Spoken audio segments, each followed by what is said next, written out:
Այստեղ մենք առնչվում ենք եւ տնտեսության լուսաբանելու առումով տնտեսական գերատեսչությունների եւ նաեւ ինֆորմացիայի տարածման, իրազեկման հարցում մեր գործընթացների առումով։ Վստահ եմ, որ սա եւս հետաքրքիր կանցնի։ Թեման ֆիզիկական անձանց եկամուտների հայտարարման գործընթացն է, փոփոխություններն են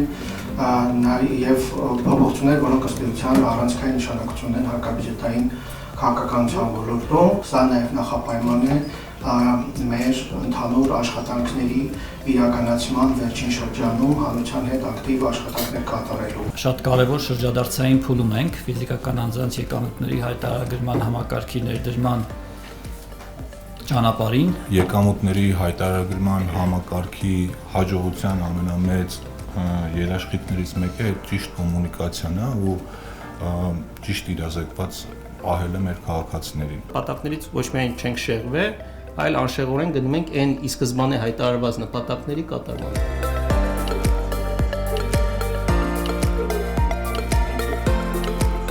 Ուրբաթ օրը ազգային ժողովի արտահերթ նիստում շատ կարևոր օրենսդրական փոփոխություններ կատարվեցին։ Ինչու հիմա երբել անենք այդ հարցը կարող էր հնչել, բայց մենք այնպես չի, որ երեք զարթնել ենք ու մտածել ենք, որ այս փոփոխությունները պիտի արվեն, այդ փոփոխությունների մասին հայտարարել ենք դեռևս տարվա սկզբից։ Համակարգը ներդրվել, շարունակապար զարգացվելու է, սա զարգացման հերթական փուլ է ու հաջորդ տարվա զարգացումները մենք ոչ միայն արդեն պատկերացնում ենք, այլ դրանց հետ կապված գործընթացները սկսել ենք։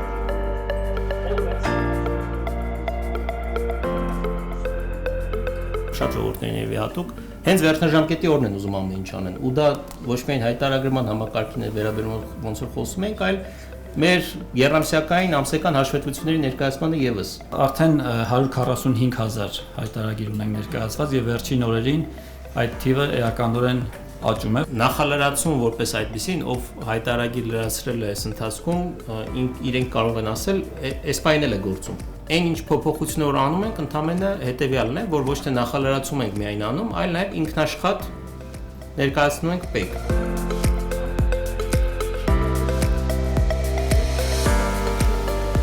Պայմանավորել ենք, որ կառավարությունը ասի, որ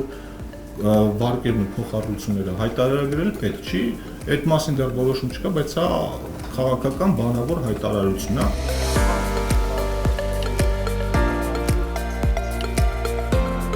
Մենք ունենք արդարադատության նախարարության պարզաբանումը,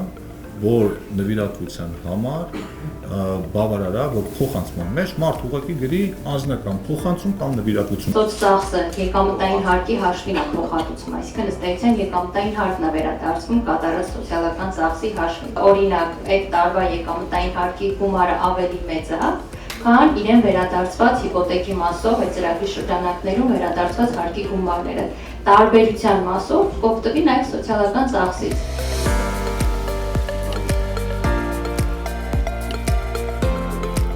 Ֆինանսների նախարարությունը որպես կառավարության լիազոր մարմին հարկային քաղաքականության ոլորտում ամենայն պատասխանատվությամբ է նախաձեռնել այս բարեփոխումը եւ իրեն պատասխանատու է համարում։ Ավելի հարմար գործիք ենք տվել մարդկանց, որ իրենց հարկերը վճարեն, այսինքն հաջորդ տարիներին համակարգը լինելու է շատ ավելի ինտուիտիվ, շատ ավելի թափանցիկ, ավելի պարզ, նոր ֆունկցիոնալ ենք մտածել, տարբեր տեսակի ընդհանուր մինչև օրինակ գաղափարներ կար, թե մարդը որոշակի համամասնություններով տեսնի, թե իր վճարած հարկերը որ ուղղություններով են ծախսվում։